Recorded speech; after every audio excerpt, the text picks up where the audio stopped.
সরাসরি চলে যেতে চাই দীপাঞ্জন চক্রবর্তীর কাছে। দীপাঞ্জন দা, দেখুন 355, 356 এগুলো নিয়ে আমরা দীর্ঘদিন ধরে কথা বলে যাচ্ছি, কিন্তু প্রবলেমটা হচ্ছে এটাও ঠিক যে মানুষ সুযোগ দিতে চাইছিলেন, রাজ্যপাল হয়তো সুযোগ দিতে চাইছিলেন, প্রধানমন্ত্রী হয়তো দেখছিলেন পুরো বিষয়টা। এখন এমন একটা পরিস্থিতি, মানুষ তিতিবিরক্ত।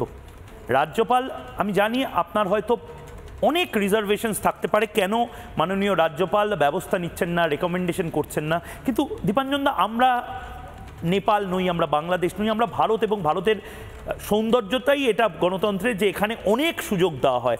99 বার হয়তো এই সুদর্শন চক্রটা প্রয়োগ করার আগে সুযোগ দেওয়া হয়, রাজ্যপালও সেরকম দিচ্ছেন, কিন্তু রাজ্যপালও, আমি একদম রাজভবন সূত্রে খবর বলছি যে তিতিবিরক্ত রাজ্যপাল। প্রধানমন্ত্রী নরেন্দ্র মোদী 8 লাইনের যে টুইট এই 15 বছর বা 14 বছরে দলীয় রাজনীতি নিয়ে এভাবে টুইট করে যে বার্তা দিলেন যে প্রধানমন্ত্রী অসম্ভব বিরক্ত, ক্ষুব্ধ, চোয়াল শক্ত হয়ে আছে প্রধানমন্ত্রী নরেন্দ্র মোদী। রাষ্ট্রপতির কাছে রিপোর্ট জমা পড়েছে, এক নয় একাধিক রিপোর্ট বাংলা নিয়ে জমা পড়েছে। কখনো মহিলা কমিশন রিপোর্ট জমা দিয়েছে, কখনো হিউম্যান রাইট কমিশন রিপোর্ট জমা দিয়েছে, রাজ্যপাল রিপোর্ট জমা দিয়েছে, এমএইচএ রিপোর্ট জমা দিয়েছে, বুদ্ধিজীবীরা রিপোর্ট জমা দিয়েছে, আইনজীবীরা রিপোর্ট জমা দিয়েছে, এত রিপোর্ট বাংলা নিয়ে পড়ে আছে।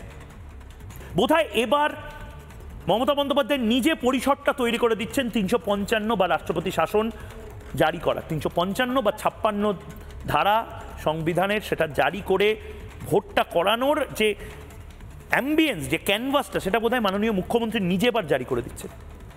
আপনার কি মনে হয়? দেখো ময়ূক, আমি একটা কথা বলি।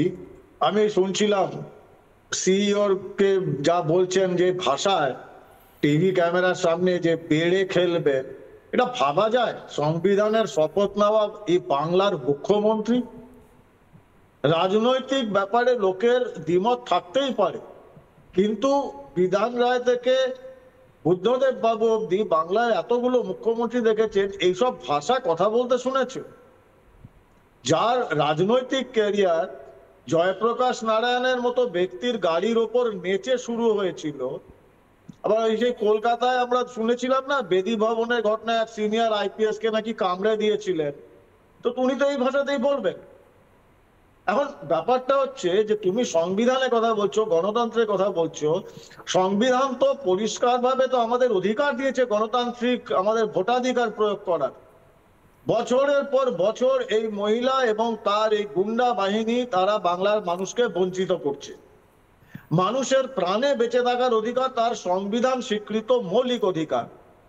ভারতবর্ষের, সারা ভারতবর্ষের নির্বাচন হচ্ছে, ভারতবর্ষের কোথাও শুনেছো বাংলার মতো 62 জন 60 জন প্রাণ হারাচ্ছে? দেশের জন্য, সমাজের জন্য, মানুষের জন্য কাজ করবার এতই উদগ্র লালসা যে 62 জন আমাদের সহনাগরিক প্রাণ হারিয়ে ফেললো। তো এখনো যদি 355 না হয়, আর কবে হবে?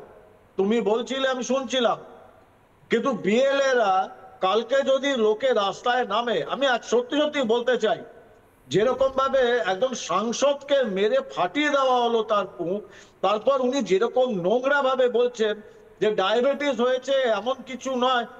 আসলে উনি তো ব্যান্ডেজের এক্সপার্ট। ওনার ক্ষত রক্তস্থান আজ পর্যন্ত কেউ দেখেনি। ওটা চিরকাল শারীরিক অসুস্থতা ছিল না, ওটা রাজনৈতিক অসুস্থতা। তার জন্য সাংসদ খগেন মুর্মুর রক্তাক্ত মুখ দেখে ওনার কোনো বিকার হয় না।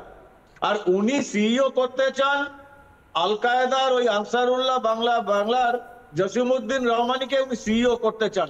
দায়বদ্ধতা ওখানে, এবং খুব ভালো করে জানেন এসআইআর যদি ঠিকঠাক হয়, এবং সেটা হবেই, আর যদি এসআইআর না করে, যদি সাংবিধানিক সংকট হয়, তাহলে রাজ্যে যদি 355 বা 356 ধারা জারি হয়, ওনাকে আর খুঁজে পাওয়া যাবে না। ওনার পরিবারকে নিয়ে ওনাকে জেলের ভেতরে ভাত খেতে হবে, এবং তার সঙ্গে রয়েছে জিহাদিদের চাপ। এই জিহাদিদের কাছ থেকে যা যা পাওনা নিয়েছেন কড়ায় গন্ডায়, এবার জিহাদিরা বুঝে নেবে।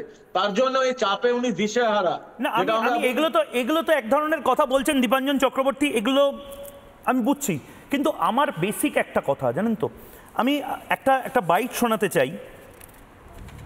খুব স্পেসিফিক্যালি মাননীয় মুখ্যমন্ত্রী কেন্দ্রীয় বাহিনীকে অ্যাটাক করছেন, এবং বাংলায় কেন্দ্রীয় বাহিনী অ্যাটাক তো হচ্ছে। আমি একবার আপনাকে থামাচ্ছি, একবার আমি পিসিআরকে বলবো, মমতা বন্দ্যোপাধ্যায় মাননীয় মুখ্যমন্ত্রী, ভারতের একটি গুরুত্বপূর্ণ রাজ্য পশ্চিমবঙ্গ, যার একদিকে বাংলাদেশ, একদিকে নেপাল, জাস্ট পাশের রাজ্য সিকিমে একটা বড় চায়নার সাথে বর্ডার রয়েছে, যেখানে মৌলবাদীদের সমস্যা রয়েছে, যেখানে আনসারুল্লাহ বাংলা থেকে শুরু করে বিভিন্ন সংগঠন নিজেদের স্লিপার সেল তৈরি করার চেষ্টা করছে বিভিন্ন জেলাতে। সেই রাজ্যের মুখ্যমন্ত্রী, যারা সবচেয়ে বেশি সেফগার্ড দেবে, মৌলবাদীদের বিরুদ্ধে সবচেয়ে বেশি লড়াইটা করবে, সেই সিআইএসএফ, সিআরপিএফ, বিএসএফ, তাদের বিরুদ্ধে মানে আমার বলার ভাষা নেই, প্রতিবাদ করার ভাষা নেই। তাদের বিরুদ্ধে ল্যাঙ্গুয়েজটা শুনুন মাননীয় মুখ্যমন্ত্রী, শুনুন। যদি ওই ব্যাটালিয়ান চলে আসে কেন্দ্রে আর এসে বলে ভোট নেই দেনে দিন, তো আপনারা কি শুনবেন? রুখে দাঁড়াবেন তো? ঝান্না খুন্তি দিয়ে আপনারা খুব ভালো রান্না করেন, ওটা দিয়ে দারুণ খেলা হয়। बीएसएफ गोली चलाते हैं और गोली चलाने के बाद बोलता है वो बांग्लादेश से आया ना इसी के लिए गोली चला दिया। तुमको कौन बोला? तुम क्यों पुलिस को नहीं दिया? पुलिस उसको कानून देखते थे, पुलिस देखते थे क्या हुआ, इन्वेस्टिगेशन करते थे। तुमको गोली चलाने का हक कौन दिया?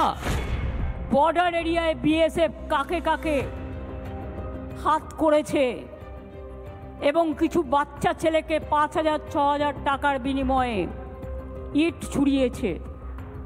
এটাও কিন্তু আমি খুঁজে বের করব এবং তদন্ত করব ভালো করে। যে 2-3জন মারা গেছেন, 3টে পরিবারকে বিএসএফও গুলি চালিয়েছে, তার বিরুদ্ধেও অ্যাকশন হবে। আমি আমার চিফ সেক্রেটারিকে বলছি, বিএসএফ যারা গুলি চালিয়েছে, কেন চালিয়েছে তার তদন্ত রিপোর্ট হওয়া উচিত। নানা ধরনের কন্টেন্ট দেখার জন্য লাইক করুন, শেয়ার করুন আমাদের ফেসবুক পেজ, সাবস্ক্রাইব করুন আমাদের ইউটিউব চ্যানেল। পাশাপাশি অন্যান্য ব্রেকিং নিউজের জন্য অবশ্যই চোখ রাখুন রিপাবলিক বাংলায়।